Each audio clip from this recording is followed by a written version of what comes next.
For today's episode, i-share ko naman sa inyo kung paano ko magluto ng napakasarap at napakasolid na Jollibee style fried chicken at magluluto pa tayo ng napakasarap na gravy, kaya tara simulan na natin to mga kasolid. At after ko mahugasan ng mga chicken leg quarter, ay sinangkapan ko na ito ng patis, garlic powder, curry powder, paprika. Lalagyan ko rin ito ng pamintang durog, chicken powder at halu-haluin sa napakalinis kong kamay syempre. Maraming salamat sa mga bagong viewers at followers dyan. Welcome na welcome po kayo dito. At imamarinate lang natin to ng nasa 1 oras. Balikan natin mamaya mga kasolid. At habang naghihintay tayo, gagawa na ako ng napakasarap na gravy. Bale, magtutunaw lang muna ako ng butter at lalagyan ng harina. At tinalo-halo ko lang to hanggang sa mag-combine na ang harina at ang butter. Shoutout sa BV 1932 Lemery Chapter. At dahil pwede na to mga kasolid, lalagyan ko nito ng tubig. At sinangkapan ko ng isang pork cubes, pamintang durog at tinalo-halo hanggang sa kumulo. At fast forward tayo mga kasolid, dahil kumukulo-kulo na, maglalagay naman tayo ng toyo pampakulay. At itutuloy ko na ang paghalo sa katamtamang lakas na kapoy hanggang sa makuha ang tamang lapot. At yan, pwede na to mga kasolid, medyo lalapot pa to pag lumamig na. At dahil okay na tayo dito sa gravy, gagawa naman tayo ng pambreading natin sa mga manok. Bale, sa isang bowl maglalagay lang ako ng harina, cornstarch at baking powder. Maglalagay din ako ng chicken powder at halu-haluin. At shoutout nga rin pala sa mga masisipag nating workers dito sa Pinas at sa ating mga bayaning OFW, mag-ingat po kayo lahat dyan. At pagkalipas ang nasa 1 oras, start na nating balutan yung mga manok sa ginawa nating pambreading kanina. At eto nga pala ang technique ko para maging malutong. Bale, after ko siyang mabalutan ng breading, ibababad ko lang dito sa napakalamig na tubig at ibabalik ulit dito sa breading. Bale, same process lang sa lahat, hindi ko na ipapakita sa camera. At nagpapa-shoutout nga rin pala sina Kim Ignacio ng Taguig at si Limar Katabay ng Pangasinan. At sakto naman, mainit na yung mantika, start na tayo magprito.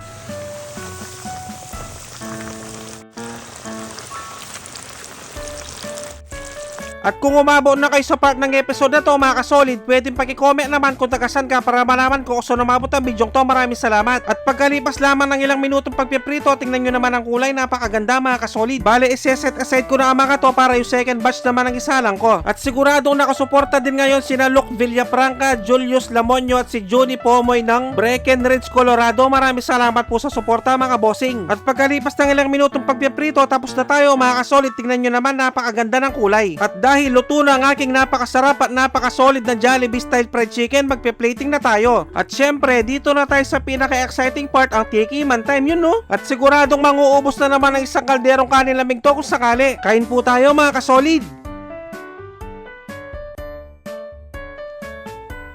Sus Mariosep, kanyama na po. Grabe mga kasolid, napakasarap at isasawsaw ko pa dito sa napakasarap na gravy. At shoutout din sa Triskelion de Ibahay Municipal Council. At ang bet ko talaga sa fried chicken mga kasolid, yung mainit, yung napapaso-paso ka babang kinakain. At siguradong mapapahanap ka talaga ng kanin pag ganito ang ulam mo. At pag-rate naman 1 to 10 ang recipe natin ngayon mga kasolid, maraming salamat. At bibigyan ko na kayo ng pangmalakasang perfect bite para dito. Yung isasabaw mo yung napakasarap na gravy sa kanin, sabay subo mga tampo.